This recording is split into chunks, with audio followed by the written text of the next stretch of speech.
శ్రీ గురుభ్యో నమ. భగవద్భక్తులందరికీ విశ్వావసునామ సంవత్సర భాద్రపద మాస శుభాకాంక్షలు. ఈరోజు భాద్రపద బహుళ ఏకాదశి, బుధవారము, పునర్వసు నక్షత్రము. ఈరోజు ఈ ఏకాదశిని ఇందిరా ఏకాదశి అంటారు. ఏకాదశి శివకేశవులు ఇరువురికి ప్రీతికరమైనది. ఇలాంటి దివ్యమైన రోజు ఒక దివ్యమైన శ్లోకరత్నాన్ని, దివ్యమైన మహామంత్రాన్ని ఎవరైతే జపిస్తారో, ధ్యానిస్తారో వారికి సకల శుభాలు కలుగుతాయి. ఈ యొక్క దివ్య శ్లోకరత్నాన్ని పరమేశ్వరుడు పార్వతీదేవికి స్వయంగా తెలిపాడు. అది ఏంటంటే, శ్రీరామ రామ రామేతి రమే రామే మనోరమే సహస్రనామ తత్తుల్యం రామనామవరాననే అనే ఈ దివ్య శ్లోకాన్ని ఈరోజు స్మరించటం ఎంతో అదృష్టం. ఇక ఇందులోని దివ్య మంత్రము శ్రీరామ రామ రామ అనే సప్తాక్షరి. ఇది ఎంతో దివ్యమైన అమృత మంత్రము.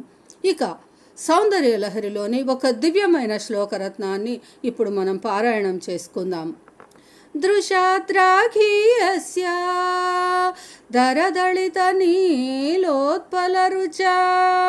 దవీయాం సందీనౌ స్నపయ కృపయా మామపి శివే అనేనాయం ధన్యో భవతి నచతే హానిర్యతా వనే వాహర్మ్యేవా సమకర నిపాతో హిమకరః.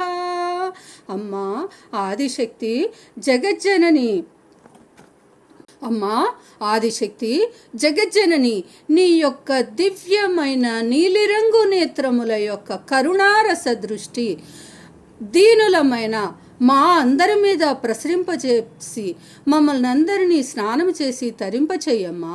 అమ్మా, అందువలన నీకు ఏ హాని కలుగదు కదమ్మా.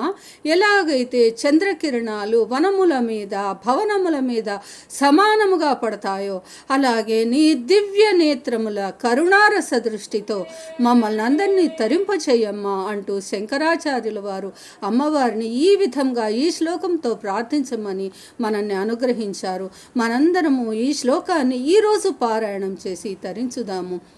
దివ్యమైన పునర్వసు నక్షత్ర శుభవేళ శ్రీరాముని మరలా ధ్యానిద్దాము. సమయము ఉంటే పూజ చేద్దాము, లేకపోతే ధ్యానం చేసి జపం చేసి తరించుదాం. ఓం శ్రీ రామాయ రామభద్రాయ రామచంద్రాయ వేధసే రఘునాథాయ నాథాయ సీతాయ పతయే అంటూ చిన్ని శ్లోకాలతో దివ్యమైనటువంటి భగవంతుని కృపాకటాక్షాలను పొంది మనందరము తరించుదాము. వీడియో నచ్చిన వారు లైక్ చేసి